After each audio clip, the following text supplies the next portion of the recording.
Welcome back to my channel হেনামনির রান্নাঘর। আজ আমি আপনাদেরকে তৈরি করে দেখাবো চিকেন কাটলেট, যেটা খেতে হবে একদম রেস্টুরেন্টের মতো।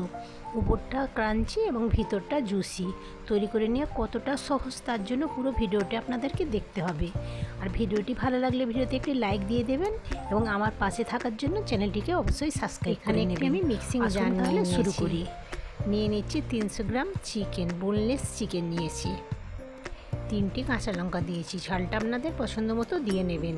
এবং কিছুটা ধনেপাতা দিয়ে দিলাম এবং 1 চামচ মতো লেবুর রস দিয়ে দিচ্ছি। এখন দিয়ে দিচ্ছি 1 চামচ আদা রসুন বাটা এবং 2 চামচ দিয়ে দিচ্ছি ব্রেড ক্রাম্বস। সব কিছু ভালোভাবে আমি ব্লেন্ড করে নেব। ব্লেন্ড করা আমার হয়ে গিয়েছে। এখন আমি একটি বাটির মধ্যে ঢেলে নিচ্ছি। এখন দিয়ে দিচ্ছি হাফ কাপ পেঁয়াজ কুচি, দিয়ে দিচ্ছি 1 চামচ ধনে গুঁড়ো, স্বাদ মতো দিয়ে দিচ্ছি লবণ, হাফ চামচ দিয়ে দেবো জিরে গুঁড়ো, অল্প একটু দিয়েছি হলুদ গুঁড়ো, এখানে হাফ চামচ দিয়েছি জিরে গুঁড়ো এবং আরও 2 টেবিল চামচ দিয়ে দিচ্ছি আমি ব্রেড ক্রাম্বস। সব কিছু আমি হাতের সাহায্যে মেখে নিচ্ছি। মাখামার হয়ে গিয়েছে, একটি সাইডের মধ্যে রেখে দিলাম। এখন একটি প্লেটের মধ্যে আমি ব্রেড ক্রাম্বস নিয়ে নিচ্ছি। এখানে আমি 2টি ডিম নিয়েছি, তার মধ্যে দিয়ে দিচ্ছি স্বাদ মতো লবণ এবং হাফ চামচ দিয়েছি গোলমরিচের গুঁড়ো এবং 2 টেবিল চামচ দিয়েছি আমি ময়দা। সব কিছু ভালোভাবে আমি মিশিয়ে নিচ্ছি। মেশানো আমার হয়ে গিয়েছে। এখন আমি এই মিশ্রণ থেকে অল্প একটু নিয়ে এইভাবে আমি কাটলেটের শেপ দিয়ে নেব। প্রথমে গোল করে নিয়েছি, তারপরে চ্যাপটা করে এইভাবে কাটলেটের শেপ দিয়ে নিয়েছি। এখন আমি ডিমের মধ্যে ডিপ করে নিচ্ছি,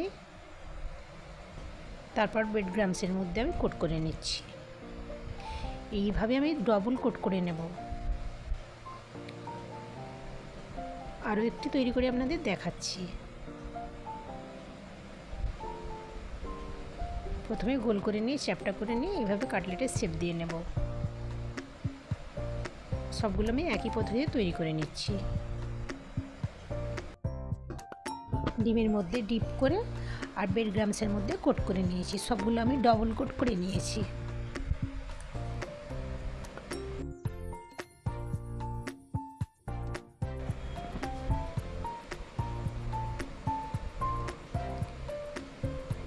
এখন আমি একটি কাটলেট নিয়ে ছুরির সাহায্যে ভালো করে শেপ দিয়ে নিচ্ছি। এইভাবে সুন্দরভাবে শেপ দিয়ে নিয়েছি। সবগুলো আমি একইভাবে তৈরি করে নেব।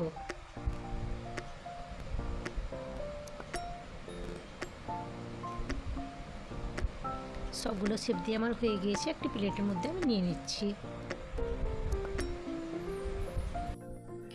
এখন আমি গ্যাসের ফ্লেম অন করে একটি কড়াই বসিয়ে দিয়েছি। পর্যাপ্ত পরিমাণ দিয়ে দিচ্ছি তেল।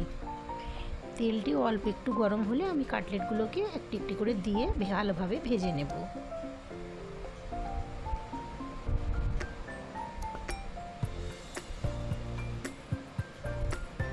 এক পিঠ ভাজা হয়ে গিয়েছে, আমি উল্টে দিচ্ছি। গ্যাসের ফ্লেম লো টু মিডিয়াম রাখতে হবে।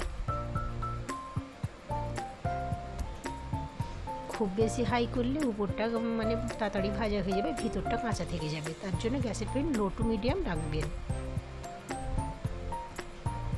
কাটলেটগুলো আমার ভাজা হয়ে গিয়েছে, আমি উঠিয়ে নিচ্ছি। তেল ঝরিয়ে একটি প্লেটের মধ্যে নিয়ে নিচ্ছি।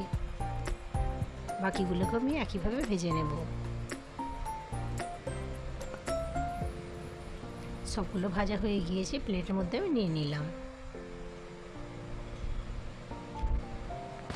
এখন একটু অন্য প্লেটের মধ্যে পরিবেশন করে আপনাদের দেখাচ্ছি। দোকান থেকে বা রেস্টুরেন্ট থেকে যে কাটলেটগুলো আমরা কিনে খাই তার স্বাদকেও হার মানাবে। এইভাবে একবার তৈরি করে দেখবেন, বাচ্চা থেকে বড় সকলেই খেতে পছন্দ করবে। বৃষ্টির দিনে চায়ের সাথে থাকে যদি এইরকম কাটলেট, তাহলে তো দিনটা জমেই যাবে, তাই না?